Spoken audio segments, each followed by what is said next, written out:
The हरे कृष्ण कृष्ण कृष्ण हरे हरे, हरे राम राम राम हरे हरे। जय श्री बलराम की। तो आज वो पावन अवसर है जिस दिन भगवान बलराम जी माता रोहिणी के घर में जन्मे हैं वृंदावन में। तो भगवान बलराम जी की जन्म लीला बड़ी दिव्य है। जिस प्रकार से भगवान कृष्ण की जन्म और कर्म दिव्य हैं, उसी प्रकार से भगवान बलराम जी भी साक्षात भगवान ही हैं। भगवान कृष्ण के सबसे पहले विस्तार, सबसे पहले अंश हैं भगवान कृष्ण के। तो भगवान कृष्ण का जो सबसे पहला विस्तार वो बलराम जी हैं। बलराम जी से फिर विस्तार लेते हैं चतुर्व्यूह, संकर्षण, अनिरुद्ध, प्रद्युम्न और वासुदेव। और उन महासंकर्षण से विस्तार लेते हैं नारायण। नारायण से फिर से दोबारा चतुर्व्यूह विस्तार लेती है संकर्षण, अनिरुद्ध, प्रद्युम्न, वासुदेव। और इन दूसरे संकर्षण से महाविष्णु जो कारणोदक्षयी विष्णु वो विस्तार लेते हैं। और कारणोदक्षयी विष्णु से गर्भोदक्षयी विष्णु विस्तार लेते हैं, हर एक ब्रह्मांड में स्थित होते हैं। और गर्भोदक्षयी विष्णु से क्षीरोदक्षयी विष्णु विस्तार लेते हैं जो श्वेत द्वीप ध्रुवलोक में रहते हैं, जहाँ पे जब देवता लोग परेशान होते हैं तो वो भगवान विष्णु के पास जाते हैं प्रार्थना करने। ये क्षीरोदक्षयी विष्णु के पास जाते हैं। और भगवान के जितने भी अवतार इस संसार में होते हैं वो क्षीरोदक्षयी विष्णु के माध्यम से होते हैं। इसका अर्थ ये नहीं है कि भगवान कृष्ण या भगवान बलराम जी या राम जी या वराह, नृसिंह, वामन जितने भी अवतार हैं ये सभी क्षीरोदक्षयी विष्णु के अवतार हैं, इस प्रकार से नहीं है। जिस प्रकार सूर्योदय पूर्व से होता है, ईस्ट पूर्व दिशा से सूर्योदय होता है, तो क्या पूर्व दिशा सूर्य की माँ है, सूर्य का पिता है? नहीं, वो माध्यम है, वहाँ से आते हैं। इसी प्रकार से क्षीरोदक्षयी विष्णु से उद्भूत होते हैं अवतार, लेकिन स्तोत्र नहीं है।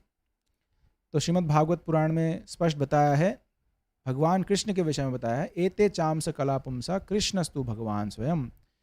जितने भी अवतारों के वर्णन हुए हैं, पहले स्कंद में 24 अवतारों के वर्णन किया व्यासदेव जी ने, शुद्ध गोस्वामी ने बताया कि ये सभी जो हैं भगवान के अलग अलग कलाएं, अंश, विस्तार हैं, लेकिन कृष्णस्तु भगवान स्वयं। तो भगवान कृष्ण हालांकि क्षीरोदक्षयी विष्णु से ही अवतार लेके आ रहे हैं, लेकिन हमें ये तत्व समझना है कि भगवान कृष्ण आदि पुरुष हैं और बाकी जितने विष्णु अवतार हैं भगवान कृष्ण से ही आए हैं।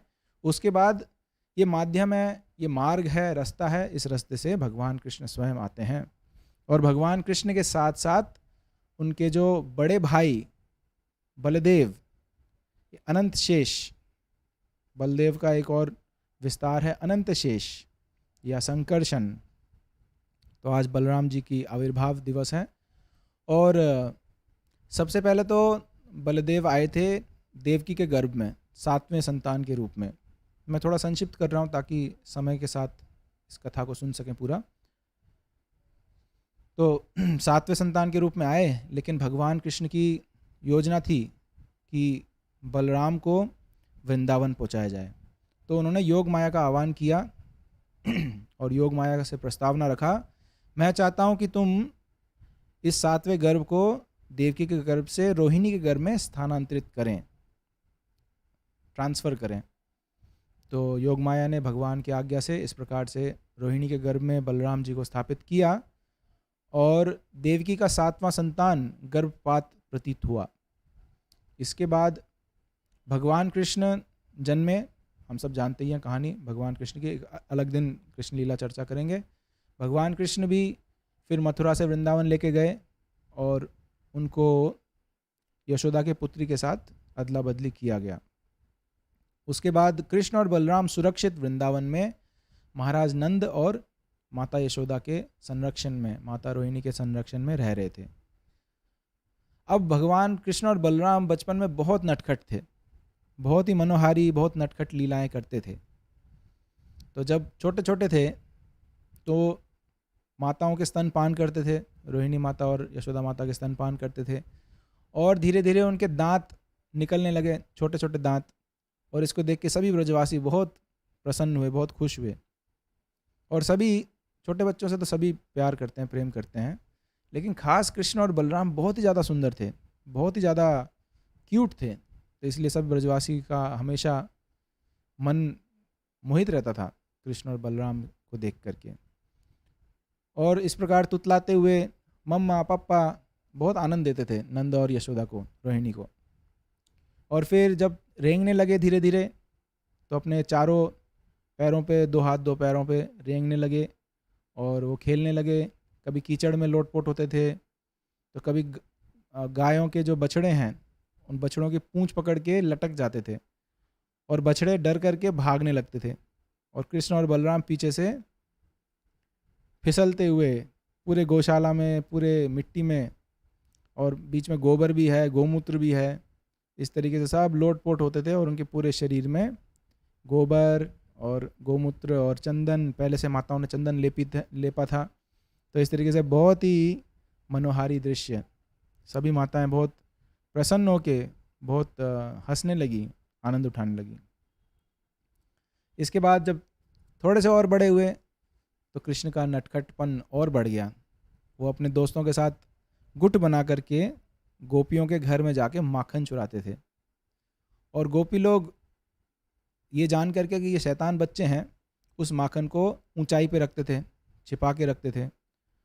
तो बालक लोग देखते थे घर में उखल है, उखल को उल्टा करके उसके ऊपर खड़े होते थे और मटकियों से दही को चुराते थे, मक्खन को चुराते थे और पेट भर के खाते थे।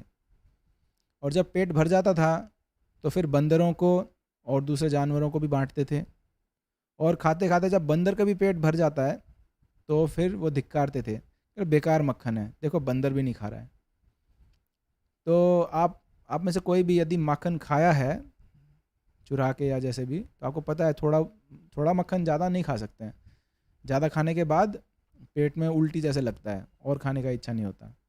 तो इस तरीके से पेट भर जाता था कृष्ण बलराम का और सभी बंदरों के।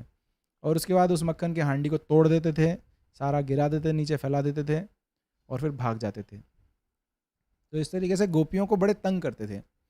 और गोपी जन भी गुस्सा तो होते थे, लेकिन साथ साथ में प्रसन्न भी होते थे कि कृष्ण और बलराम इतने सुंदर हैं, वो हमारे घर में आके माखन चुरा रहे हैं, काश हमारे घर में भी कृष्ण और बलराम आए और माखन चुराएं। लेकिन जब होता था तो गुस्सा आता था कि सारा गंदा कर दिया, सब गिरा दिया, और माता यशोदा के पास जाके हम शिकायत करेंगे, हम बताएंगे। तो इस बहाने वो कृष्ण को देखने जाती थी। कृष्ण और बलराम घर में बैठे होते थे, खेल रहे होते थे, तो उनको दर्शन करने के लिए वे जाती थी माता यशोदा को शिकायत करने। उनके दिल में, उनके हृदय में शिकायत करने का भाव नहीं था, ये भाव था कि इसका नटखट चेहरा देखें, और जब माता डांटेगी तो जब रोएगा कृष्ण तो कितना प्यारा लगेगा, कितना सुंदर लगेगा। तो गोपियाँ जाके जोर से बोलती थी ताकि कृष्ण और बलराम को भी सुनाई दे, माता यशोदा, तुम्हारा लाडला पुत्र कृष्ण दिखने में बड़ा भोला है, लेकिन ये एक नंबर का शैतान है। आज दोपहर को हमारे घर में आके इन्होंने सारा माखन का हांडी तोड़ दिया। हमने माखन हांडियों को छुपा के रखे, फिर भी ये नटखट अपने दोस्तों के साथ सारा गंदा कर दिया, मक्खन को गिरा दिया।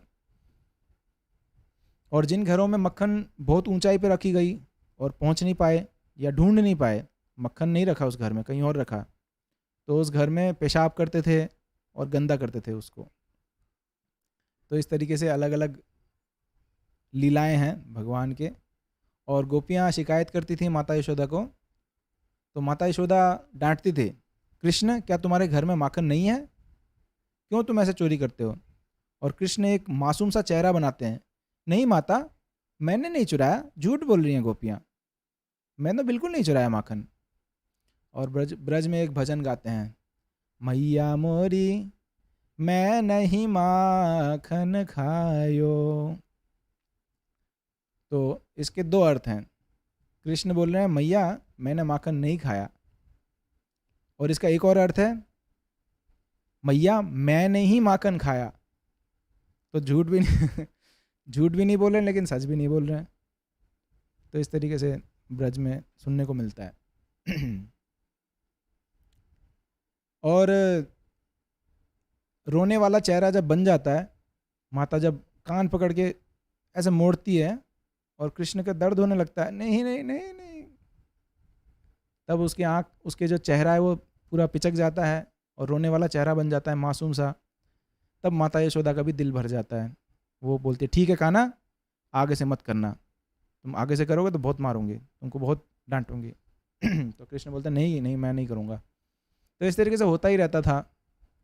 गोपियों ने ये भी बोले कि हम तो अंधेरे में छुपाते हैं अपने माखन को, लेकिन तुम्हारे बालकों के आभूषण इतने चमकीले हैं कि वो अंधेरे में भी रोशनी निकलती है, और वो सब कुछ देख के उन हांडियों को फोड़ देते हैं, चुरा चुरा लेते हैं माखन को। तो माता यशोदा बोलते ठीक है, अब मैं कृष्ण और बलराम को सजाऊंगी नहीं, इनके सारे आभूषण उतार के रखूंगी, ये बहुत नटखट हैं।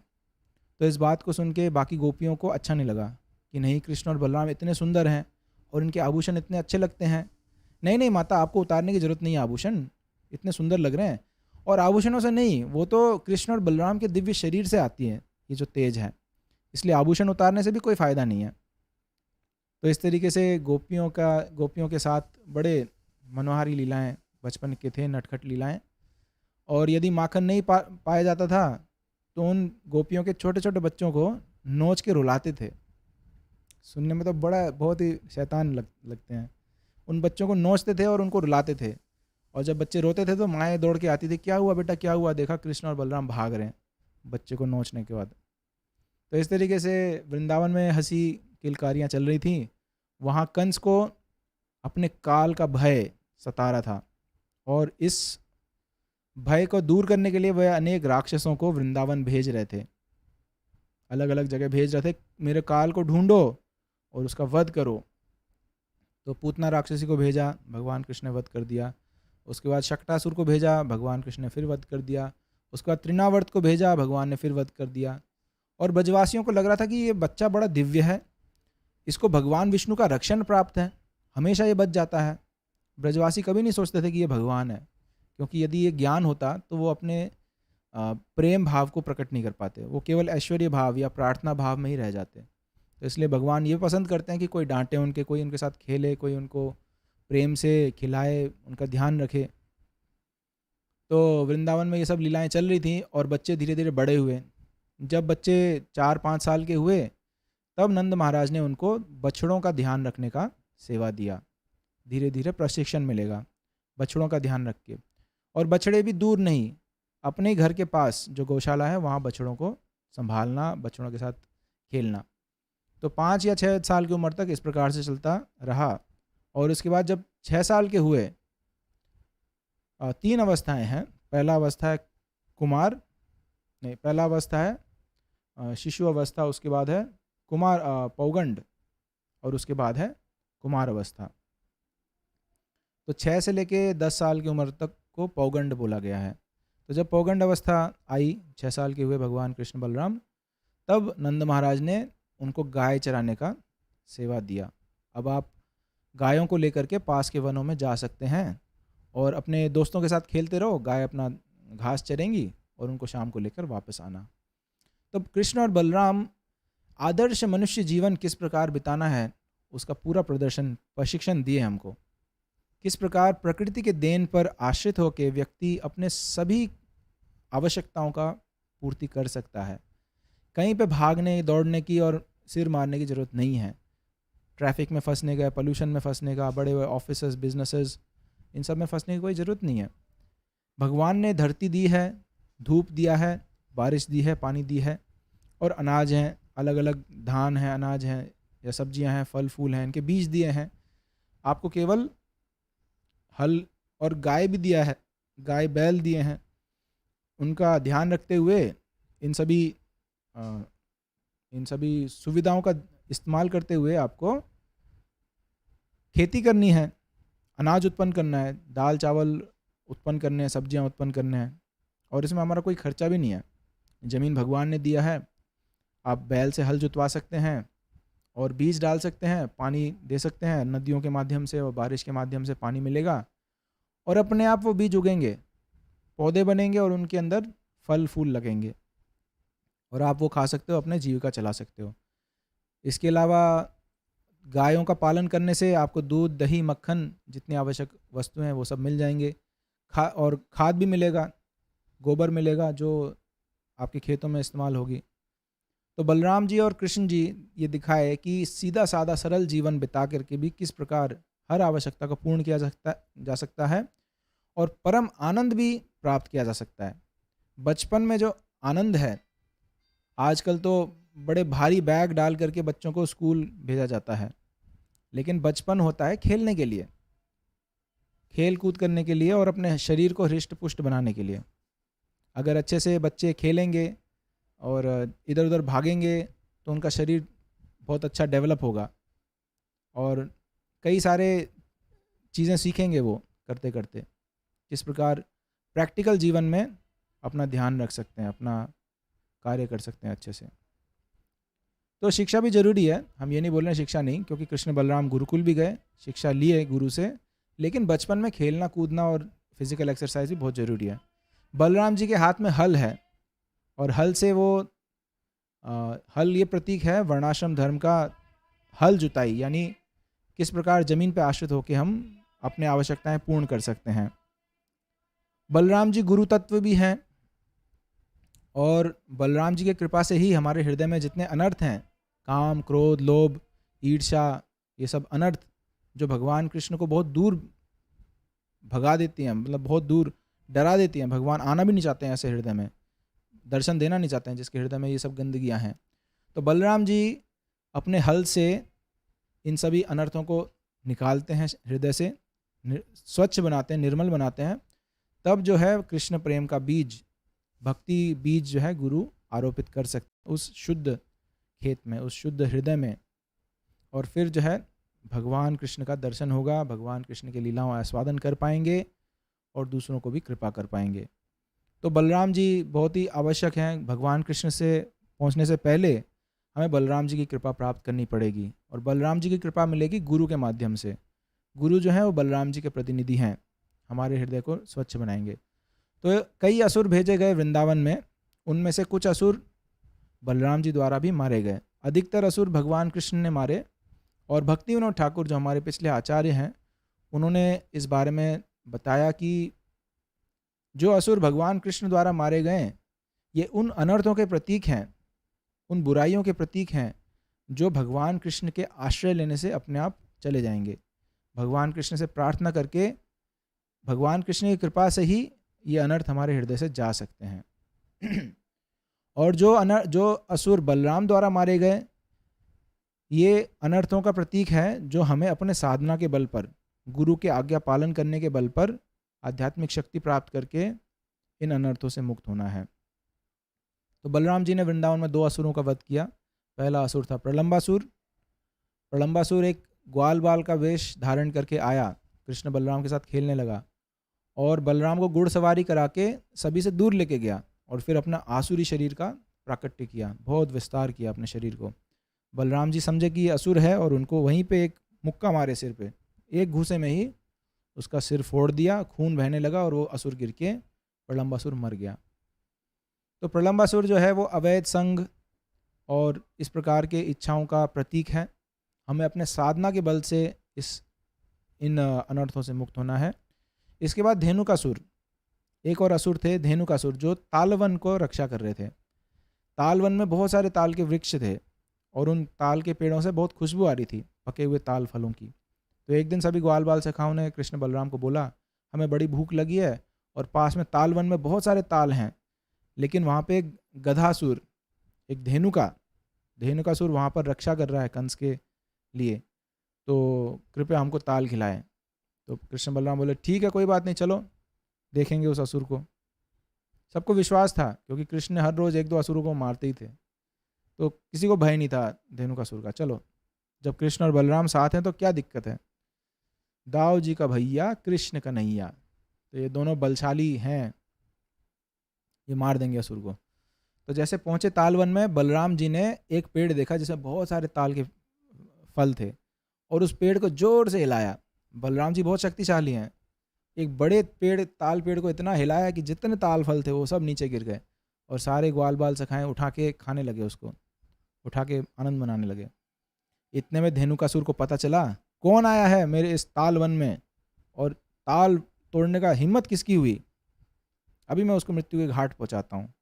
और धेनुकासुर बलराम जी के पास आके पीछे के पैरों से दुलत्ती मारे, बहुत ज़ोर से मारे। बलराम जी पीछे हटे, पीछे गिरे, लेकिन उनको किसी प्रकार का कोई चोट नहीं लगा, उन्हें फ़र्क नहीं पड़ा।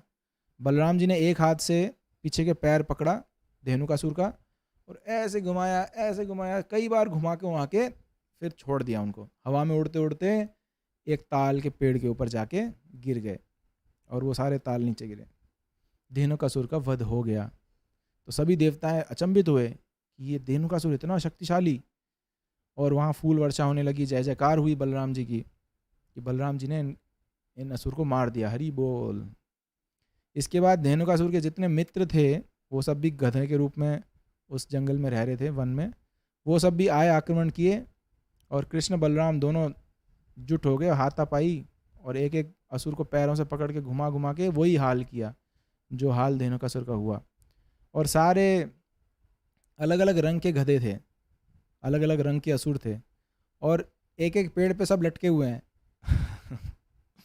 तो ऐसे प्रतीत हो रहा था कि रंग बिरंगे बादल आ चुके हैं, जगह जगह रंग बिरंगे बादल छाए हुए हैं, और उन असुरों के भार से वो पेड़ जो है एक के ऊपर एक गिरने लगे, और वो सारे पेड़ एक एक एक एक करके, सारे पेड़ जैसे डोमिनोज होते हैं, खिलौने होते हैं, एक को गिराने से बाकी सारे ट्र लाइन से सब गिरते रहते हैं। तो इसी तरीके से सारे पेड़ जो है एक दूसरे के ऊपर गिरते गए और सारे ताल के फल बिखर गए ज़मीन पे। तो इसके बाद सभी ब्रजवासी आए और बटोर बटोर के उन ताल के फलों को घर ले गए, खा गए, उनको खाए।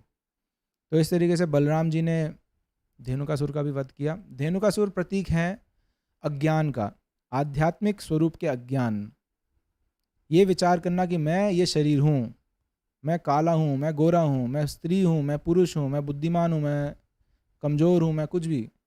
तो ये एक गधे के समान इस अज्ञान का बोझ को सिर पे ढो करके इधर उधर जा रहे हैं हम कि मैं ये हूँ, मैं वो हूँ। वास्तव में हम भगवान के नित्य दास हैं, भगवान के अंश हैं, जीवात्माएं हैं। तो अपने साधना के बल से, गुरु के आज्ञा पालन करने के बल से और बलराम जी से प्रार्थना करने से हम इस अज्ञान से मुक्त होना है। हमें अपने आध्यात्मिक स्वरूप को समझना है, वास्तविक स्वरूप में स्थित होना है। तब इन गधे के जैसे व्यवहार को छोड़ पाएंगे हम। मैं और मेरा, ये मेरा स्थान है, कोई यहाँ पे क्यों आया है, मैं सबको भगाऊंगा यहाँ से, ये धेनुकासुर का प्रतीक है। मैं और मेरा, और गलत विचार कि मैं ये शरीर हूँ, अज्ञान, अपने आध्यात्मिक स्वरूप के अज्ञान। तो इसके बाद कृष्ण और बलराम वृंदावन में बहुत सुंदर लीलाएं करते हैं, गोपियों को भी आनंद देते हैं। भगवान कृष्ण की गोपियाँ रासलीला करते हैं कृष्ण के साथ, और भगवान बलराम जी की भी अपनी गोपियाँ हैं, अलग से दल है, वो भी बलराम जी के साथ रासलीला करते हैं। इसके बाद फिर वहाँ कंस जो है, नारद मुनि कंस को बता देते हैं कि तुम्हारा काल तुम्हारा देवकी वसुदेव का जो 8वां पुत्र है वो नंद महाराज यशोदा माता के घर में छुपाया गया, इसने छल किया तुम्हारे साथ, वसुदेव ने छल किया, तो तुम जाके उसको जल्दी मार के आओ। तो नारद मुनि ऐसे कार्य क्यों किए? कोई वो विचार कर सकते हैं ना, नारद मुनि तो महान भक्त हैं भगवान के, उन्होंने भगवान के खिलाफ क्यों काम किया? तो नारद मुनि की इच्छा थी कि कंस का जल्दी वध हो जाए, ये इतना दुष्ट राजा है और अभी तक खोज नहीं पाया भगवान को, तो इसलिए इस कार्य को जल्दी करने के लिए नारद ने बता दिया। नारद को पता ही है कि ये कृष्ण क्या बिगाड़ेगा, कृष्ण को बुलाएगा तो अपना ही मृत्यु को बुला रहा है। तो अक्रूर को, कंस ने अक्रूर को चुना क्योंकि अक्रूर वसुदेव के परिवार से मिले जुले, मतलब परिवार के हिस्से हैं, मेंबर हैं, यादवों के मेंबर थे, तो वही सही व्यक्ति हैं कृष्ण और बलराम का आगमन के लिए, उनको लेके आने के लिए। तो अक्रूर को भेजा वृंदावन। अक्रूर भी थोड़े से दुखी हुए कि इतने खराब कार्य के लिए मेरे को चुना, लेकिन खुश भी थे कि आज मेरा सौभाग्य है, जन्म जन्मांतर के पुण्यों का फल मिलने वाला है, मैं वृंदावन जाऊंगा और भगवान कृष्ण बलराम का दर्शन करूंगा। तो इस खुशी से वे आए वृंदावन रथ पे सवार होके। जैसे ही वृंदावन के एरिया में प्रवेश किए ब्रज के, तो उन्होंने देखा बहुत सारे चरण चिन्ह हैं कृष्ण और बलराम के, और वो दिव्य चरण चिन्ह चमक रहे हैं। उनमें अलग अलग चरण के जो निशान हैं, शंख चक्र और अलग अलग हाथी को कंट्रोल करने वाला जो गोड बोलते हैं इंग्लिश में, और भी पद्म का चिन्ह है, रथ का चिन्ह है, अर्धचंद्र का चिन्ह है, यज्ञ कुंड का चिन्ह है, बहुत सारे दिव्य चिन्ह हैं भगवान कृष्ण के चरणों में। तो उन चिन्हों को देख के भाव विभोर हो गए, आंखों से आंसू आने लगे, और तुरंत अपने सब ऐश्वर्य, अपने ज्ञान, अपने महानता को सब भूल करके वो वृंदावन के धरती पर, वृंदावन के धूलि में लोटपोट होने लगे, प्रणाम किया उन्होंने। तो इस तरीके से अक्रूर जी सिखा रहे हैं, यदि कोई वृंदावन में प्रवेश करना चाहते हैं तो अपने सभी शारीरिक उपाधियों को भूल करके वृंदावन के धूल में लोटपोट हो जाएं, भगवान के चरण धूलि को सिर पे लगाएं। फिर वृंदावन में प्रवेश किए, नंद महाराज ने स्वागत किया, कृष्ण बलराम ने चरण छू के उनका स्वागत किया, सत्कार किया। उसके बाद सब हालचाल पूछने के बाद अक्रूर ने असली बात बताई कि कंस बड़ा लोभी और बड़ा बेकार राजा है। अब तो उन्होंने तुम दोनों का मृत्यु का आयोजन किया है, तुम्हें मथुरा बुलाया है, वहाँ पर मल्ल युद्ध होगा और तुमको मारने का आयोजन बनाया है। तो कृष्ण और बलराम बोले ठीक है चलो, कंस देखते हैं क्या कर लेगा। और अगले दिन रथ पे सवार होकर वृंदावन से मथुरा की ओर प्रस्थान करने लगे। यहाँ पर गोपियाँ आके रथ के सामने लेट गईं कि नहीं, तुम कृष्ण को कैसे लेके जा रहे हो, और ये जितने ग्वाले हैं ये क्या मूर्ख हैं, ये कृष्ण को जाने क्यों दे रहे हैं वृंदावन से, और कृष्ण कब वापस आएंगे। तो इस तरीके से बहुत विचलित हुए सभी गोपियाँ, श्रीमती राधा रानी और जितने भी गोपियाँ हैं। तो अपने लज्जा को बचाए रखती थी हमेशा, लेकिन इस दिन जो है वो अपने लज्जा को छिपा नहीं पाई। वो सब सामने आके रोने लगे ज़ोर ज़ोर से, नहीं तुम कृष्ण बलराम को नहीं लेके जा सकते हो। तो कृष्ण ने समझाया उनको, बोला मैं शीघ्र ही आऊँगा मेरे प्रिय भक्तों, मैं तुमने जिस प्रकार सेवा किया मेरा, मैं उसका कोई कीमत अदा नहीं कर सकता हूँ, मैं सदा ऋणी रहूँगा तुम्हारे सेवा के। तो तुम मुझे जाने दो, मैं जल्दी से अपने माता पिता को मुक्त करा के और उस असुर का वध करके मैं शीघ्र ही वापस वृंदावन आऊँगा। तो गोपियाँ क्या बोल सकती हैं, भगवान कृष्ण जो चाहे वही करेंगे। तो धीरे धीरे वो रथ आँखों से ओझल हो गया और सभी ब्रजवासी दुख के सागर में डूब गए। उसके बाद ब्रजवासी केवल जिंदा इस कारण रहे कि कृष्ण ने बोला कि वापस आएंगे, और यदि वापस आके देखें कि सब ब्रजवासी मर चुके हैं कृष्ण के वजह से, तो कृष्ण को बड़ा दुख होगा। तो इस दुख से बचाने के लिए कि कृष्ण को दुख ना हो, तो हम जिंदा रहेंगे जब तक कृष्ण वापस ना आए। लेकिन जीने का कोई मकसद नहीं था, क्या करेंगे कृष्ण बलराम के बिना हम वृंदावन में, सुना सुना है। फिर इसके बाद मथुरा जब पहुँचे कृष्ण और बलराम, वहाँ पे धनुष यज्ञ चल रहा था।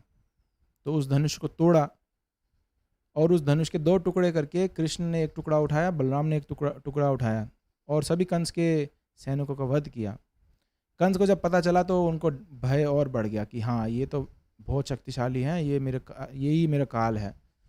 अगले दिन एक बड़े मत्त हाथी को खड़ा किया रंगमंच के सामने। कृष्ण बलराम जब रंगमंच में प्रवेश करने आ रहे थे तो उस मत्त हाथी से आक्रमण करवाया। कृष्ण ने बचते हुए उस हाथी के पैरों के नीचे छिप गए और उस हाथी को गिराया, उसके हाथी दांत को तोड़ा और हाथी के सिर पे दे मारा जोर से, हाथी का वहीं वध हो गया।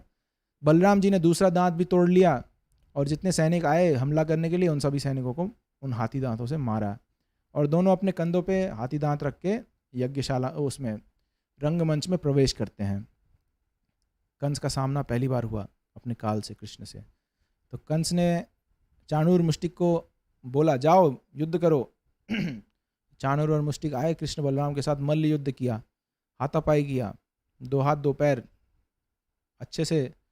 तो कृष्ण और बलराम शुरू में तो आनंद लिए मल्ल युद्ध का, कभी कभी हारते हुए नजर आए और सभी का सांस रुक गया, देवता लोग भी डर गए कि क्या हो रहा है, कृष्ण चाणूर से हार रहे हैं। तो ये सबके रोमांच को बढ़ाने के लिए किया, और जब लगा कि काफ़ी समय हो चुका है तो जल्दी जल्दी कृष्ण और बलराम ने चाणूर मुष्टिक का वध कर दिया।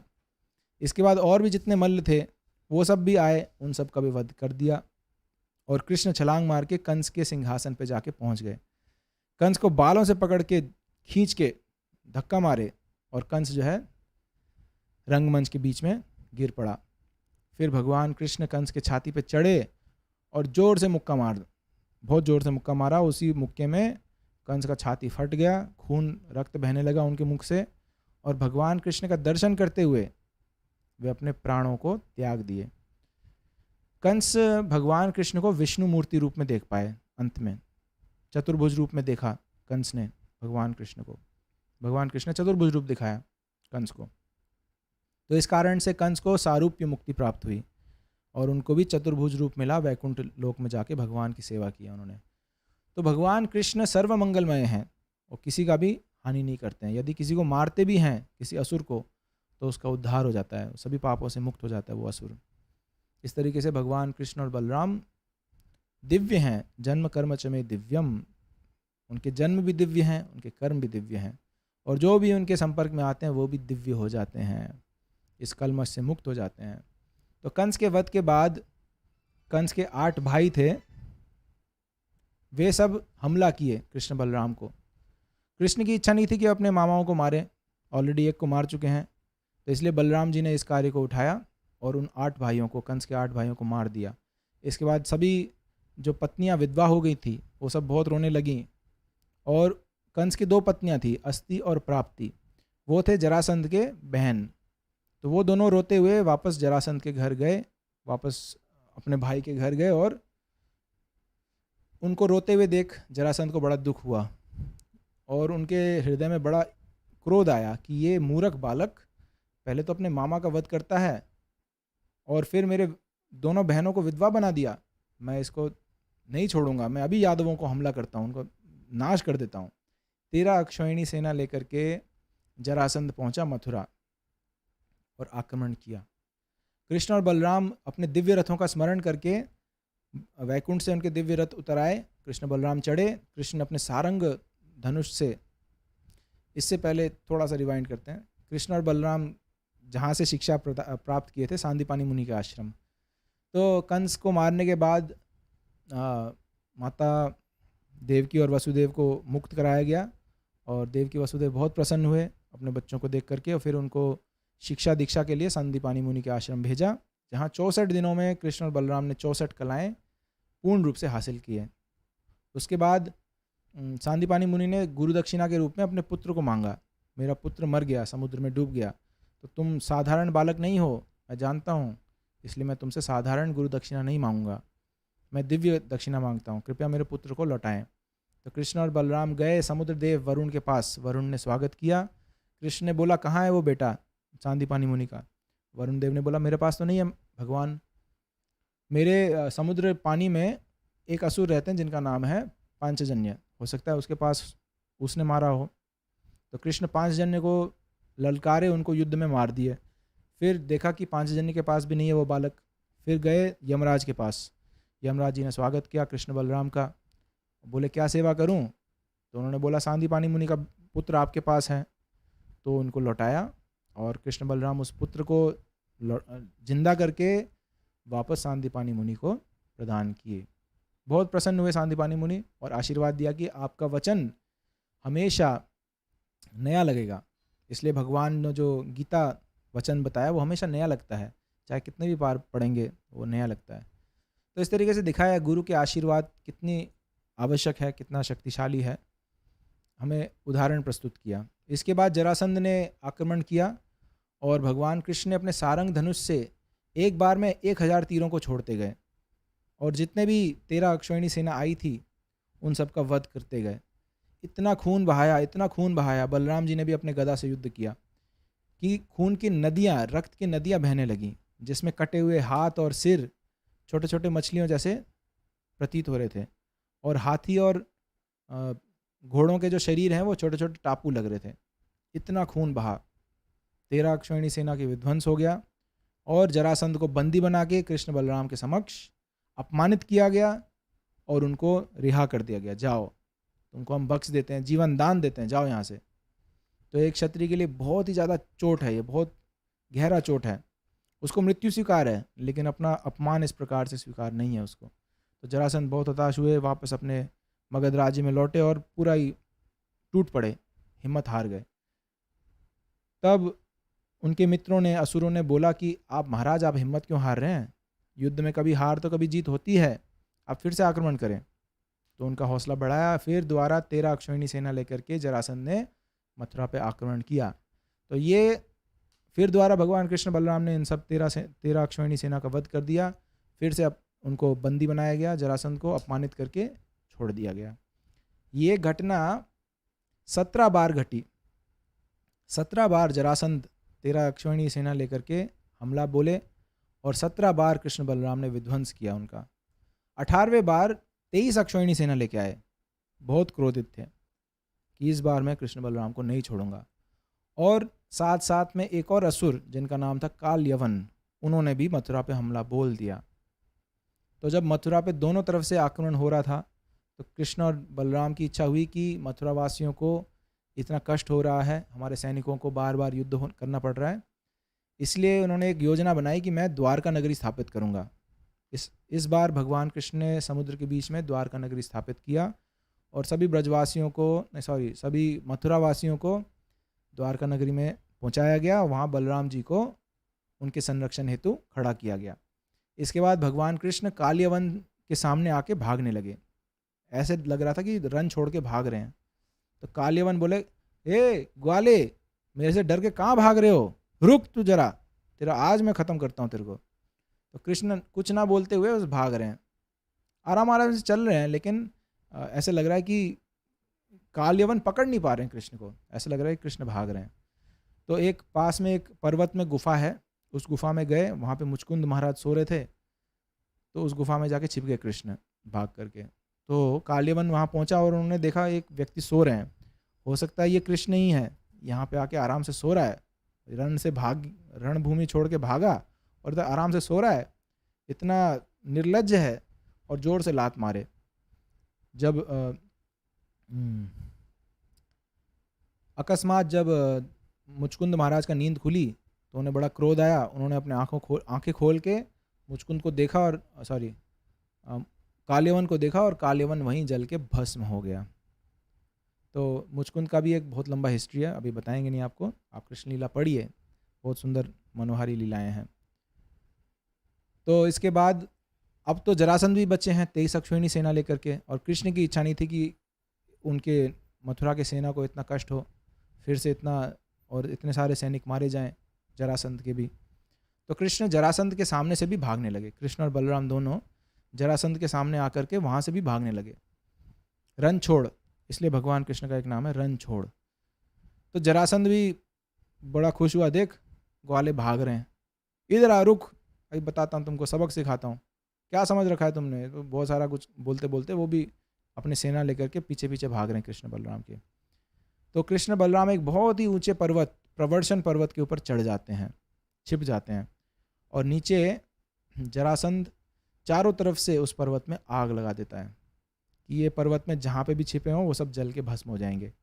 ऊपर जाने का एक ही रास्ता है, नीचे आने का एक ही रास्ता है, और चारों तरफ से मैं आग लगा दिया हूँ तो ये सब जल जाएंगे दोनों। लेकिन कृष्ण और बलराम दिव्य हैं, उस ऊंचे पर्वत से छलांग लगा के पीछे के रास्ते वापस द्वारका चले गए। इसका एक और कारण है, कृष्ण रन क्यों छोड़े? डर के कारण नहीं, लेकिन कृष्ण को एक प्रस्तावना आया था रुक्मिणी के तरफ से कि मेरा विवाह एक इस शिशुपाल से कराया जा रहा है जिससे मेरा कोई इच्छा नहीं है। मैं आपके चरणों में समर्पित हूँ, नारद मुनि से आपके गुणगान सुनी हूँ और आपके अलावा और किसी को पति नहीं मानूंगी। तो यदि आप चाहें कि सिंह का भोजन सियार ना खाए, सिंह आके उस भोजन को खा ले, तो आप कृपया जल्दी से आके मेरा अपहरण करें, इससे पहले कि मेरा भाई रुक्मी मुझे इस मूर्ख शिशुपाल से शादी करा दे। तो इस कारण से कृष्ण ने युद्ध नहीं किया, समय बचाया, और उसके बाद बलराम जी को बिना बोले वे रथ पर सवार होके द्वारका नगरी जो राजा भीष्मक के पुत्री है ना, तो जहाँ पर रुक्मिणी थी वहाँ पर पहुँचे और रुक्मिणी का अपहरण किया सभी के सामने। सभी रुक्मिणी का सौंदर्य देख के सब मूर्छित हो रहे थे, सब मतलब भूल गए सुध बुध। और इसी समय कृष्ण ने सामने आए, रुक्मिणी का हाथ उठाया, हाथ पकड़ के उनको रथ में बैठा दिया। तब सबको होश आया कि क्या हुआ, कृष्ण ने रुक्मिणी का अपहरण किया। तब सभी ने कृष्ण पे आक्रमण किया, कृष्ण को ललकारा, और कृष्ण ने सभी का जवाब दिया, सामना किया युद्ध में, और पीछे से बलराम जी पूरी सेना को लेकर के पहुंच गए। तो इस तरीके से बलराम जी हमेशा कृष्ण को सपोर्ट किए, सपोर्टिंग रोल में हमेशा रहे बलराम जी, सेवक के रूप में। बचपन में एक मित्र के रूप में, सखा के रूप में थे, और बड़े होने के बाद संरक्षण और सपोर्ट किया हमेशा कृष्ण को।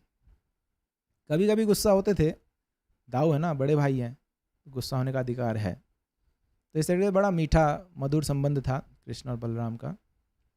तो बलराम जी ने उन सभी को पछाड़ दिया, और रुक्मिणी का भाई है, वो कृष्ण को ललकारा। तो कृष्ण ने उनको बंदी बनाया और उनके वध करने का वध करने का प्लान कर रहे थे, लेकिन ये विचार किया कि ये मेरे पत्नी के भाई हैं, तो उन्होंने केवल उनके बाल मुंडवा के, सिर मुंडवाया, और कुछ कुछ जगह थोड़े थोड़े बाल छोड़ दिए। इस प्रकार अपमानित करके उनको छोड़ दिया। तो यहाँ पर बलराम जी आके रुक्मिणी को समझाते हैं कि तुम्हें दुखी होने की ज़रूरत नहीं है, कृष्ण ने जो किया गलत नहीं किया, क्योंकि एक क्षत्रिय के लिए ये योग्य है कि युद्ध में उसको युद्ध करना पड़ेगा। और कृष्ण को भी डांटा कि तुमको इस तरीके से नहीं करना चाहिए, ये तुम्हारा साला है, इसको इस प्रकार से क्यों अपमानित किया। तो रुक्मिणी को भी खुश किया और कृष्ण को भी खुश किया। इस तरीके से बलराम जी सामंजस्य बना के फिर वापस लौटे द्वारका। इसके बाद भगवान कृष्ण ने बहुत सारे रानियों से विवाह किए, 7 और रानियों से विवाह किया, और बलराम जी ने रेवती से विवाह किया। रेवती के पिताजी सतयुग के समय अपने पुत्री को लेकर ब्रह्मा जी के पास गए कि मेरे पुत्री का किससे विवाह कराना चाहिए। ब्रह्मा जी कुछ क्षणों के लिए व्यस्त थे, तो उन्हें इंतजार करना पड़ा सत्यलोक में। जब ब्रह्मा जी का दर्शन प्राप्त हुए तो उन्होंने बताया कि मैं अपने पुत्री के विवाह का बात करने आया हूँ। ब्रह्मा जी हंसने लगे, बोले तुम ब्रह्मलोक में तो कुछ क्षण जो हैं, पृथ्वी के कई सारे कल्प बीत चुके हैं, अगर तुम अब वापस जाओगे तो कोई नहीं बचा। जिन जिनको तुम मन में रख के लाए थे कि किन से शादी कराऊं, वो सब तो गए बीत के गुजर चुके हैं, उनका नामो निशान नहीं बचा इतिहास में।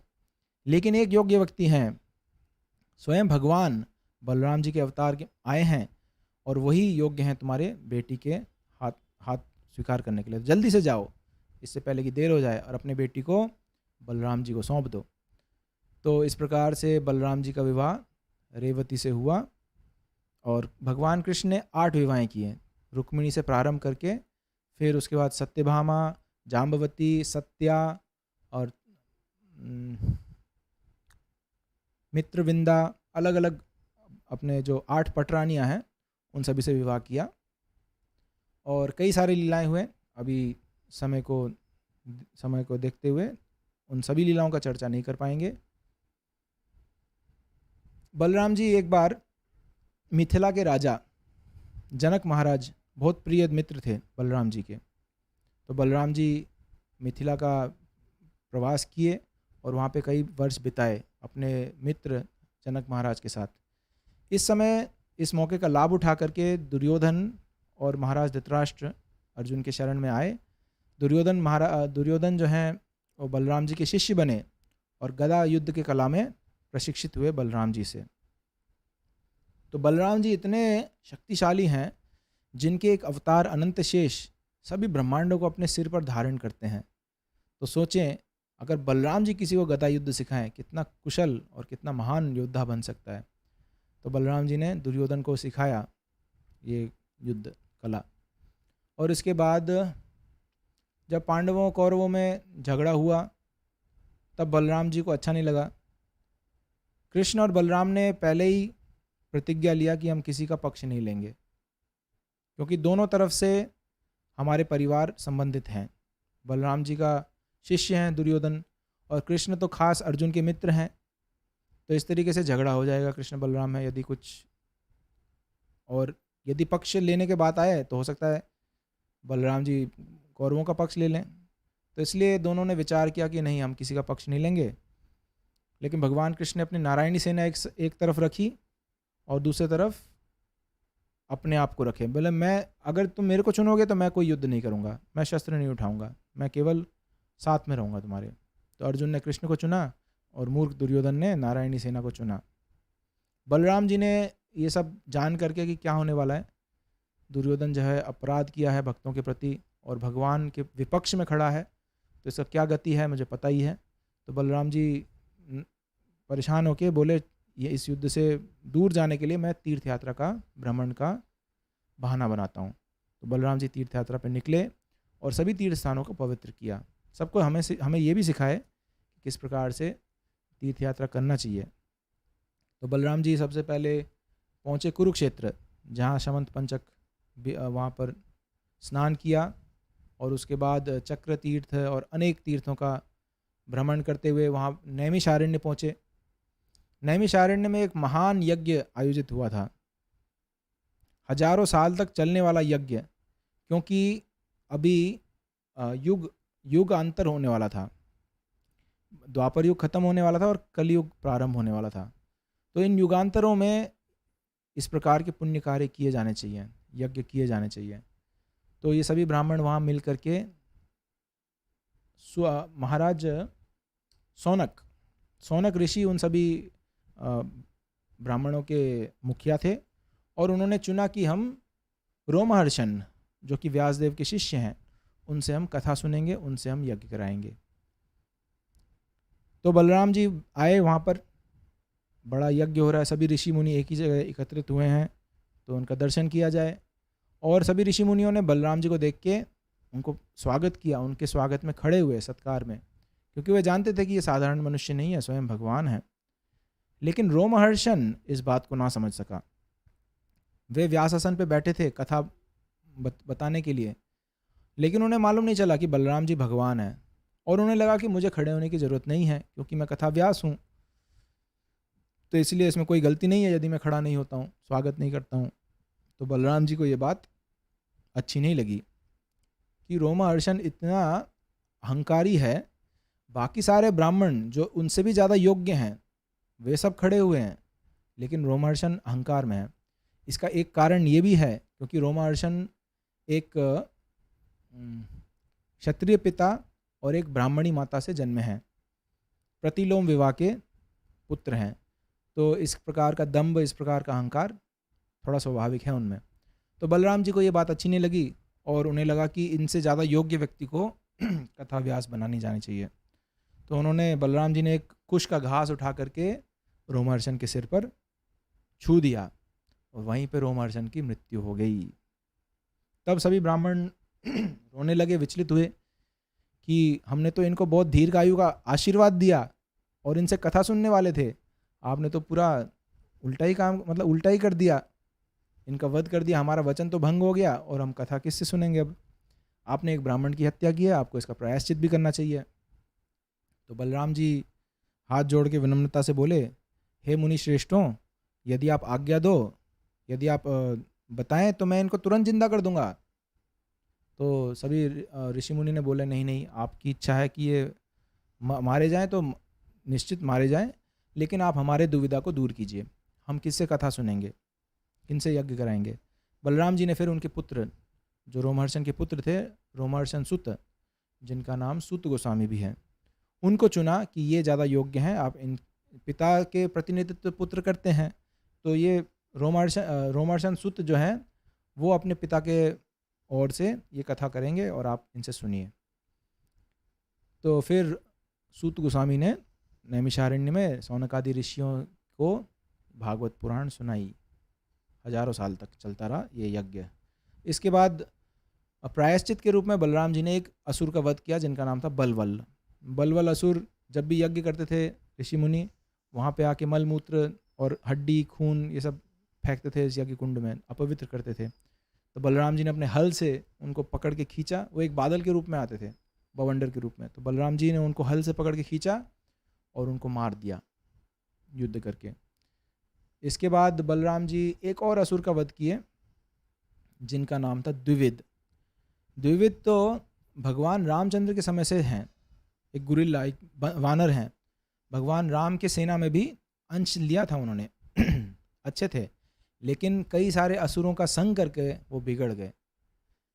शराब पीना और अवैध संग करने से और ये कलयुग आने वाला था, तो ये सब कारणों से बिगड़ गए वो और बलराम जी को परेशान करने लगे।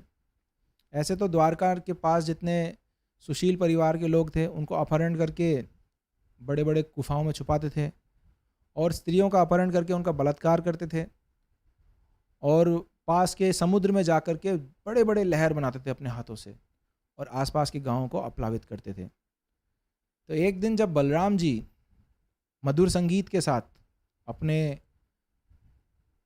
अपने स्त्रियों के साथ, अपने रानियों के साथ जब लीला कर रहे थे एक पर्वत पर, तो गुरिल्ला, द्विविद गुरिल्ला वहाँ पहुँच गया और ज़ोर ज़ोर से आवाज़ें करने लगा, ज़ोर ज़ोर से पेड़ों को हिलाने लगा।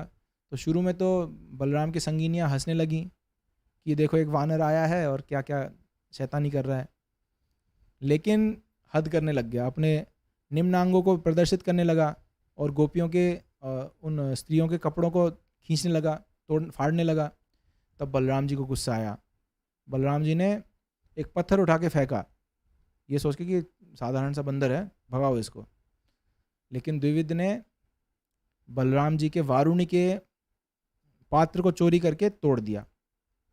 अब बलराम जी को आया गुस्सा, बोला गलत आदमी से पंगा ले रहे हो तुम, इधर आके बिना मतलब से तुम पंगा ले रहे हो, अभी तुमको सबक सिखाता हूँ। बलराम जी ने अपना गदा उठाया, तो इतने में द्विविद ने भी एक बड़े विशाल पेड़ को उखाड़ा और गदे की तरह यूज़ किया। तो दोनों में घमासान युद्ध हुआ। एक एक करके बलराम जी तोड़ते गए, जितने पेड़ उखाड़ता गया द्विविद, बलराम जी अपने गदा से तोड़ते गए। जब सारे पेड़ खत्म हुए तब द्विविद पत्थरों को उठाने लगे, विशाल बड़े बड़े पत्थरों को, और बलराम जी की ओर फेंकने लगे। और बलराम जी बल्ले की तरह उन पत्थरों को तोड़ते गए अपने अपने गदा से। जब सारे पत्थर भी खत्म हुए तो अब द्विविद अपने दो मुष्टिकों से, अपने दो हाथों से बलराम जी को मारने का प्रयास किया। बलराम जी के छाती पे जोर से मुक्के मारे। बलराम जी ने जैसे हाथी को फूल फेंकते हैं, मतलब हल्के से ही महसूस हुआ द्विविद के जो हाथ हैं। तो बलराम जी ने फिर द्विविद को जोर से अपने हाथ से यहाँ पर जो कंधा है, कंधे के बीच में बहुत जोर से मारा एक बार, और उसी में द्विविद का हाल खराब हो गया, खून की उल्टियाँ बहने लगी और गिर करके मर गया द्विविद गुरिल्ला। तो इस तरीके से बलराम ने इन दोनों असुरों का भी वध किया। एक दो और घटनाएं हैं, अच्छे लीलाएं। एक घटना है रुक्मी का वध और एक घटना है इंद्रप्रस्थ या इंद्रप्रस्थ कौरवों का, नहीं इंद्रप्रस्थ नहीं, ये तो पांडवों का था इंद्रप्रस्थ, लेकिन कौरवों का था हस्तिनापुर। हस्तिनापुर को गंगा जी में डुबा दिया। तो एक बार रुक्मी अपने बहन से बहुत प्रेम करता था, रुक्मिणी से। तो रुक्मी का जो पुत्री था वो रुक्मिणी के पुत्र से विवाह कराया गया, और रुक्मी का जो पौत्र था वो भी रुक्मी के पौत्री से विवाह कराया गया। हालांकि रुक्मी को अंदर तो ईर्ष्या हो रहा था, जलन हो रहा था कि जिसने मेरे को अपमान किया उसी के बच्चों से मुझे शादी कराना पड़ रहा है, अपने बेटियों का।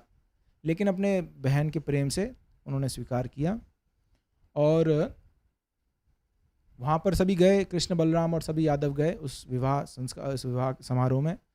तब कलिंगराज ये रुक्मी के एक मित्र थे कलिंगराज, और वो रुक्मी के दुख को समझ के रुक्मी को एक प्रस्तावना दिए कि मैं जानता हूँ किस प्रकार से बदला लिया जाए, काम भी हासिल होगा और बदला भी लिया जाएगा।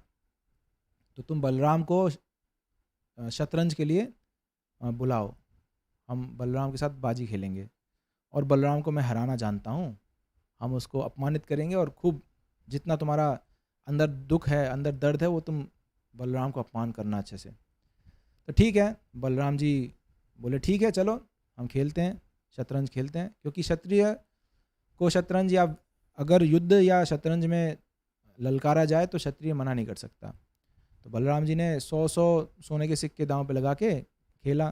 पहला खेल हार गए और इस पे अति अति उत्साह से रुक्मी और उनका मित्र कलिंगराज ज़्यादा ज़्यादा मजाक करने लगे। देखा, ग्वाले हो तुम लोग, कुछ जानते नहीं हो कैसे शतरंज खेलना है, जाओ तुम लोग गांव में रहो, क्या यहाँ राजाओं के बीच में क्या कर रहे हो, ऐसे करके बहुत मजाक उड़ाया। पहली बार में तो बलराम जी बोले ठीक है कोई बात नहीं। फिर 1000 सोने के सिक्कों का दांव लगा, इस बार भी बलराम जी हार गए। फिर से खूब मजाक उड़ाया गया। बलराम जी का गुस्सा थोड़ा बढ़ा, बोले कोई बात नहीं, 10,000 सोने के सिक्के दांव पे लगाता हूँ, आओ खेलो। और इस बार बलराम जी जीत गए। लेकिन कलिंगराज ने झूठ बोल करके और छल करके ये दिखाया, नहीं नहीं बलराम हार गया है, रुक्मी जीता है। और ये हमारे नियम इस प्रकार से हैं, जो क्षत्रियों के नियम ये हैं, तुम्हारा नियम कुछ और है लेकिन हमारा नियम इस तरीके से है। तो इस तरीके से झूठ बोल के बलराम जी को हरा दिया फिर से। हालांकि बलराम जी जीते थे। बलराम जी को बहुत गुस्सा आया, बोले 10 लाख सोने के सिक्के दांव पे लगाता हूँ, खेलो। 10 लाख सोने के सिक्के दांव पे लगाए। फिर से बलराम जी जीते, लेकिन फिर से रुक्मी और कलिंगराज चीटिंग करके अपने आप को विजेता घोषित करने का प्रयास किए। इतने में आकाशवाणी हो गई, देवताओं ने भी बोला कि रुक्मी और कलिंगराज झूठ बोल रहे हैं, ये हार चुके हैं और विजेता, असली विजेता बलराम ही हैं। इसके बावजूद भी रुक्मी मान नहीं रहा था कलिंगराज, और अपमान कर रहे थे बलराम जी का। बलराम जी का क्रोध पार हो गया, सीमा पार हो गया। उन्होंने अपना गदा उठाया और जोर से दे मारा, वहीं रुक्मी के सिर पे, रुक्मी का सिर फूट गया। इसके बाद कलिंगराज को बोले तू बड़ा दांत दिखा रहा था, इधर आ। कलिंगराज को उठा करके दांत तोड़ दिया, कलिंगराज के दांत सब तोड़ दिए। और आसपास के जितने राजाएं बैठ के हंस रहे थे उन सब के भी दांत तोड़ दिए। बड़े बड़े हंस रहे थे तुम लोग ना, मज़ा आ रहा था ना, अब आओ तुम, पिटाई लगाता हूँ तुम्हारी। तो इस तरीके से बलराम जी का गुस्सा दर्शन किया सभी ने। और इतने खुशी के मौके पर इतना मतलब बुरा हादसा हुआ, रुक्मी यानी जो दादा थे उनका वध कर दिया गया। तो लेकिन राजाओं के साथ में होता है, कभी कभी ये सब चीज़ें होते हैं, राजाओं के लिए आम बात है। तो कृष्ण भी चुप रहे और रुक्मी भी चुप रही, रुक्मिणी भी चुप रही। यहाँ कृष्ण कुछ बोले नहीं। अगर रुक्मिणी का पक्ष लेते कि हाँ तुम्हारे भाई को क्यों मारा, बलराम ने गलत किया, तो बलराम जी गुस्सा होते। और अगर बलराम जी का पक्ष लिया कि हाँ तुमने ठीक ही किया, वो बड़ा धूर्त आदमी था, तो रुक्मी परेशान हो जाती कि मेरे भाई को इस तरीके से मेरा भाई मारा गया और कृष्ण उसको प्रोत्साहित कर रहे हैं। तो कृष्ण चुप रहे, बोला आज कुछ नहीं बोलना है, मेरे को चुप रहना है, किसी का पक्ष नहीं लेना। तो इस तरीके से बलराम जी के ये चरित्र है, ये बलराम जी के कैरेक्टर है। कभी गुस्सैल हैं, तो कभी बहुत शांत हैं, तो कभी बहुत प्रेम करते हैं कृष्ण से, कभी कृष्ण को सुरक्षा करते हैं। इसके बाद एक और घटना बीच में आती है, सुभद्रा का विवाह। सुभद्रा जो है वो अर्जुन से प्रेम करती थी और वो चाहती थी कि अर्जुन से विवाह करें। लेकिन बलराम जी चाहते थे कि मैं अपने छोटी बहन सुभद्रा का विवाह अपने प्रिय शिष्य दुर्योधन से कराऊंगा। तो सुभद्रा को ये बात बिल्कुल भी पसंद नहीं आया, बिल्कुल भी अच्छा नहीं लगा। और उन्होंने कृष्ण से बोला कि भाई, बड़े भाई को कैसे भी समझा दो, मैं नहीं चाहती हूँ। तो कृष्ण ने बोला मेरे पास एक तरकीब है, निकालते हैं, चिंता मत करो। उस समय अर्जुन किसी दूसरे कारण से वनवास में थे। ये पता नहीं है कितना असली है कि नहीं ये घटना, तो इसको ना बोलते हैं। मतलब अर्जुन को फिर भगवान कृष्ण ने बोला कि तुम आओ भेष बदल के और मेरे बहन सुभद्रा का अपहरण करो, नहीं तो फिर बलराम जी उनको दुर्योधन को विवाह कराएंगे, मैं नहीं चाहता हूँ। तो अर्जुन भी बहुत चाहते थे, सुभद्रा से बहुत प्रेम करते थे। तो अर्जुन ने एक सन्यासी का भेष बदला, सन्यासी के रूप में आए द्वारका में। और बलराम जी ने देखा, वाह इतने सुंदर सन्यासी हैं, आप नए आए हैं, नए पधारे हैं द्वारका में? बोले हाँ। बोले तो तब तो आपको आना पड़ेगा, हमारे घर पधारिए, चरण धूलि दीजिए, सेवा का मौका दीजिए, आप बड़े तेजस्वी संत महात्मा लग रहे हैं। तो अर्जुन बोले ठीक है, आएंगे, जरूर आएंगे। तो कई दिनों तक बलराम जी अपने महल में लेके आए और अपने छोटे बहन सुभद्रा से उन सन्यासी की सेवा कराई। सुभद्रा अलग अलग खाद्य सामग्री लेके आती थी, परोसती थी प्रेम से। और वो जो सन्यासी हैं, वास्तव में सन्यासी नहीं थे, वो तो अर्जुन थे, वो भी ताकते रहे पूरे समय, केवल सुभद्रा के सौंदर्य को देखते रहे और प्रेम बढ़ता ही गया, बढ़ता ही गया। असहनीय प्रेम हो गया दोनों के बीच में, और कृष्ण देख के खुश हो रहे हैं, हंस रहे हैं। तब एक दिन सुभद्रा के विवाह के जस्ट पहले अर्जुन ने सुभद्रा का अपहरण करके वहाँ से भाग गए। बलराम जी ने जब सुना कि धूर्त अर्जुन इस तरीके से सन्यासी का भेष धारण करके आया और इतने दिनों तक मेरे को मूर्ख बनाया और अंत में मेरे बहन को चोरी करके भाग गया, मेरे बहन को अपहरण किया, उसको मैं नहीं छोड़ूंगा, बहुत गुस्सा हुए। और कृष्ण ने सोचा अभी कैसे शांत करूं दाव को, बीच में उनको गुस्सा चढ़ जाता है, कैसे शांत करूं इनको। तब एक ही तरकीब था, एक ही उपाय था। भगवान कृष्ण गिर पड़े बलराम जी के चरणों में। मेरे प्रिय बड़े भाई, आप तथ्य को नहीं जानते हो, वास्तव में सुभद्रा भी अर्जुन से ही प्रेम करती थी और वो बहुत प्रसन्न है अर्जुन से अपहरित होकर के। आप तो ज़बरदस्ती दुर्योधन से शादी कराने वाले थे, लेकिन सुभद्रा उसमें बहुत दुखी होती। तो अपने बहन के खुशी को देख करके आपको इस प्रकार गुस्सा नहीं होना चाहिए। जब ये बात सुना बलराम जी ने कि हाँ सुभद्रा भी चाहती थी इनको अर्जुन को, तब बलराम जी का गुस्सा पिघल गया, शांत हो गया और बड़े प्रसन्न हुए। बोले दोनों को लेके आओ, वर वधू को लेके आओ, आशीर्वाद दूंगा। तो सुभद्रा और अर्जुन को प्रस्तुत किया गया। बलराम जी ने हार्दिक आशीर्वाद दिया और इस प्रकार से उनका विवाह हुआ। एक और घटना, ये भी विवाह से संबंधित है। तो कृष्ण का एक पौत्र था, पुत्र या पौत्र, जिनका नाम था सांब। सांब तो पुत्र था। तो सांब कृष्ण का पुत्र था जाम्बवती से, और उनका प्रेम था लक्ष्मणा से, जो कि दुर्योधन की बेटी थी।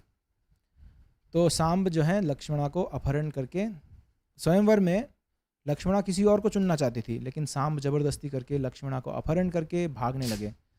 तब कौरवों ने आयोजित किया कि कर्ण, भीष्म, अर्जुन, दुर्योधन और कृतवर्मा, 5-6 जो हैं बहुत शक्तिशाली महारथी, उन सबको भेजा गया कि जा करके सांब को और लक्ष्मणा को बचा के लाओ, सांब को गिरफ्तार करके लाओ। तो अन्याय से 5 महारथियों ने एक योद्धा के साथ युद्ध किया और उसको परास्त करके बंदी बना के वापस ले आए। जब कृष्ण और बलराम को पता चला कि सांब को इस तरीके से अन्याय से बंदी बनाया गया है, तब कृष्ण और बलराम बहुत क्रोधित हुए और कुरु राष्ट्र पर हमला बोल दिए कि इनकी हिम्मत कैसे हुई, इनको सबक सिखानी पड़ेगी और सांब को छुड़ा के लाना पड़ेगा। तब बलराम जी ने विचार किया कि ये दोनों परिवार बहुत समय से आपस में संबंधित हैं और इस छोटे बात पर क्यों युद्ध हो, क्यों संबंध खराब किए जाएं, क्यों इतने सारे मासूम सैनिकों का हत्या हो। तो इस विध्वंस को रोकने के लिए बलराम जी ने प्रस्तावना रखा कि मैं एक बार जाके शांति प्रस्तावना लेके जाता हूँ, और यदि दुर्योधन सांब और लक्ष्मणा को लौटा दे तो फिर युद्ध की आवश्यकता ही नहीं है। तो उद्धव को लेकर के और बहुत सारे ब्राह्मणों को लेकर के बलराम जी गए और हस्तिनापुर के बाहर डेरा जमा लिए। और फिर उद्धव को भेजा, जाके संदेश दो कि मैं आया हूँ मिलने के लिए। तब जब संदेश मिला दुर्योधन को और सभी कुरुओं को, धृतराष्ट्र को, तो वो जल्दी जल्दी आए, सब थाली लेकर के स्वागत करने के लिए आए बलराम जी का, क्योंकि वो जानते थे बलराम जी बहुत महान हितैषी हैं कुरु राष्ट्र के। तो आए, पूजा किए, सत्कार किए, बलराम जी का स्वागत किया और बोले बताइए क्या सेवा कर सकते हैं आपकी, आप इतने दूर आए हैं कष्ट करके। तो बलराम जी ने गंभीर वचन में बोला कि आपने जिस प्रकार से अन्याय से सांब का बंदी बनाया है, इस कारण से बहुत बड़ा युद्ध होने वाला है। यदुवंश तैयार है, कृष्ण तैयार है यहाँ पर आक्रमण करने के लिए, और यदि युद्ध हो जाए तो सबका विध्वंस होगा, मैं नहीं चाहता हूँ। तो इसीलिए उचित यही है कि आप लोग होश में आए और सांब को लक्ष्मणा के साथ बाइज्जत वापस दें हमें, इससे हमारा संबंध ठीक रहेगा और युद्ध भी टल जाएगा। तो सारे कुरु जो हैं, धृतराष्ट्र और दुर्योधन हंसने लगे जोर से, क्या तुम लोग हमारे दया पे जीते हो, हमने यादवों को इजाज़त दिया कि वे राजा के जो सफ़ेद छतरी है और सिंहासन है उस पर सवार हो सकें और जो चांवर है वो यूज़ कर सकें। तुम जूते के स्थान में हो, हमारे दया पे जी रहे हो, हमारे दया से तुम लोग राज्य कर रहे हो, और जूता आज सिर पे बैठने, मुकुट पे बैठना चाहता है।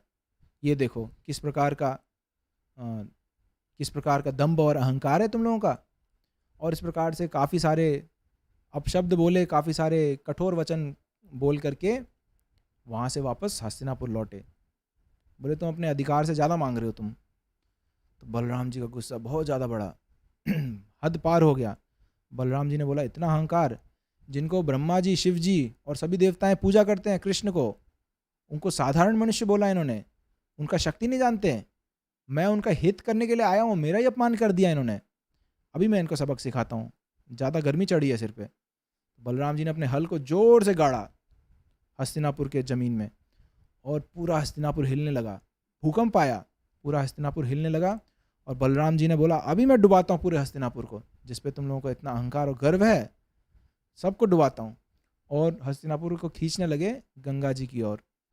पहले, आज भी दिल्ली के पास यमुना जी बहती हैं, और पहले के समय में इसी यमुना जी को गंगा जी के नाम से जाना जाता था, इसलिए शास्त्रों में गंगा जी के नाम से बताया गया। तो एक बाढ़ आई, पूरा गंगा जी उमड़ आया और हस्तिनापुर में पूरा बाढ़ हो गया।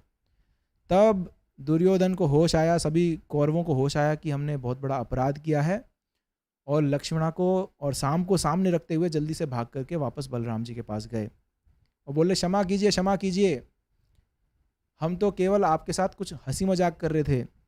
कभी कभी होता है, जो लड़के वाले हैं और लड़की वाले कुछ हंसी मजाक करते हैं लड़के वालों के साथ, तो इस तरीके का मजाक कर रहे थे कौरव लोग बलराम जी का गुस्सा दिलाने के लिए। लेकिन बलराम जी को गुस्सा आ गया और उन्होंने पूरा डुबा दिया हस्तिनापुर को। तब बलराम जी शांत हुए, ठीक है, लक्ष्मणा और शाम को देख के, सुरक्षित देख के शांत हुए, और वहीं पे विवाह संस्कार कराया उन ब्राह्मणों के माध्यम से, और उन दोनों को वापस द्वारका नगरी ले गए। तो इस तरीके से संबंधित थे बलराम जी दुर्योधन के साथ। और आखिर में जब पांडवों और कौरवों का आपस में युद्ध हुआ, भगवान कृष्ण भी शांति दूत बन के गए, जिस प्रकार बलराम जी भी शांति दूत बन के गए, जैसे भगवान कृष्ण भी शांति दूत बन के गए। लेकिन दुर्योधन ने तो वहाँ पे भी अपराध किया, कृष्ण को बंदी बनाने का प्रयास किया और पूरा पानी फेर दिया शांति के प्रस्तावना पर। तब पांडवों ने कौरवों को युद्ध पे ललकारा, और कृष्ण तो पांडवों के पक्ष में थे, तो बलराम जी को पता ही था कि इसका क्या नतीजा होने वाला है। तो ये नहीं देखना चाहते थे, अपने प्रिय शिष्य का अंत नहीं देखना चाहते थे, इसलिए वो बोले मैं किसी युद्ध में भाग नहीं लूँगा, मैं जा रहा हूँ तीर्थ यात्रा पे। तो तीर्थ यात्रा का हमने वर्णन थोड़ा सा किया था। उसके बाद बलराम जी आगे गए दक्षिण भारत की ओर, वहाँ महेंद्र पर्वत पे वहाँ पे परशुराम जी का दर्शन किया। उसके बाद फिर कन्याकुमारी गए, दक्षिण भारत, और जितने भी तीर्थ स्थान हैं, तिरुपति बालाजी आज भी जो है वो पहले भी था, 5000 साल पहले भी वो एक तीर्थ स्थान था तिरुमाला नाम से। बलराम जी ने वहाँ पे भी दर्शन किया और कन्याकुमारी में भी दर्शन किया, और जितने भी पवित्र नदियाँ हैं, जितने पवित्र स्थान हैं, उन सब का दर्शन किया, स्नान किया, और उसके बाद लौटते हुए वापस केरला और तमिलनाडु होते हुए वापस द्वारका नगरी आए। जब द्वारका नगरी पहुँचे तब देखे कि अभी भी युद्ध चल रहा है, सभी मारे जा चुके हैं, केवल दुर्योधन बचा है। तो वहाँ जाके युद्ध भूमि पर दुर्योधन और भीम को समझाते हैं, मेरे प्रिय शिष्यों, कृपया इस युद्ध को यहीं रोक दो, इसका नतीजा अच्छा नहीं है, और तुम लोगों का प्रतिशोध पूर्ण हो चुका है, और दुर्योधन बल में भीम तुमसे अधिक बलशाली है, तुम इनको परास्त नहीं कर पाओगे, और हे प्रिय भीम, कला कौशल में दुर्योधन तुमसे ज़्यादा बुद्धिमान है, इसलिए तुम भी बलशाली होने के बावजूद भी उसको परास्त नहीं कर पाओगे। इसलिए मेरे सुझाव को स्वीकार करो, शांति प्रस्तावना स्वीकार करो, इस युद्ध को यहीं समाप्त कर दो। लेकिन नहीं, दोनों जो हैं घायल हाथियों के समान एक दूसरे में बहुत क्रोधित हैं। भीम तो बचपन से ही दुर्योधन चाहते थे कि भीम का वध हो, और भीम इस प्रतिशोध के ज्वाला में जल रहा था कि द्रौपदी का जिस प्रकार से अपमान किया था उसका प्रतिशोध तो मैं लेके ही रहूँगा। मैंने प्रतिज्ञा किया कि धृतराष्ट्र के 100 पुत्र मेरे हाथों मारे जाएंगे, तो मैंने प्रतिज्ञा पूर्ण करके ही रहूँगा। तो बलराम जी ने देखा इनको तो कुछ समझ में आना नहीं है इन दोनों को, और मैं चाहता नहीं हूँ कि अपने शिष्य का अंत देखना, इसलिए बलराम जी फिर से वहाँ चले गए, वापस प्रभास क्षेत्र में गए और वहाँ पे सभी ब्राह्मणों के साथ तीर्थ किया, पुण्य कार्य पे रत हो गए। पीछे से पता ही है भीम ने दुर्योधन के जांग को तोड़ दिया और इस प्रकार से दुर्योधन मारा गया। इसके बाद यादवों को श्राप मिला था कि यदुवंश का नाश होगा एक भाले के कारण, एक लोहे के गदा के कारण। तो महाराज उग्रसेन ने उस गदा को पिसवा के समुद्र में फेंक दिया, लेकिन वो टुकड़े जो हैं वो उग गए समुद्र किनारे प्रभास क्षेत्र। तो एक बार कृष्ण बलराम अपने सभी परिवार को लेकर के प्रभास क्षेत्र में गए, वहाँ पे जश्न मनाया, बहुत सारा कई सारे बालकों ने, कृष्ण के जो बच्चे हैं, पुत्र हैं, कई ने नशा भी किया, शराब भी पिया, और उस नशे में एक दूसरे से झगड़ा करने लगे, और उन ऋषि का श्राप भी सत्य साबित हो गया। एक एक करके वे वहाँ पर जो उग रहा था बाँस, उस बाँस को उठा के एक दूसरे को मारने लगे, जिसमें कृष्ण और बलराम भी शामिल हुए। सभी यादव एक दूसरे को मारने लगे, और वो बाँस जो है वो लोहे के जितना मजबूत था, क्योंकि वो श्रापित टुकड़ों से ही उगा था। इस तरीके से एक एक करके सारे यादव मारे गए। और इस घटना के बाद बलराम जी भी ये विचार किए कि अभी हमारा कार्य पूरा हो चुका है, और हमारे जो जितने संगी थे जिनको हम साथ में लेके आए उन सबको तो वापस भेज दिया हमने वैकुंठ, अभी मैं भी यहाँ से चला जाता हूँ। तो बलराम जी ने एक विशाल सफ़ेद सर्प का रूप धारण करके समुद्र में प्रवेश कर गए।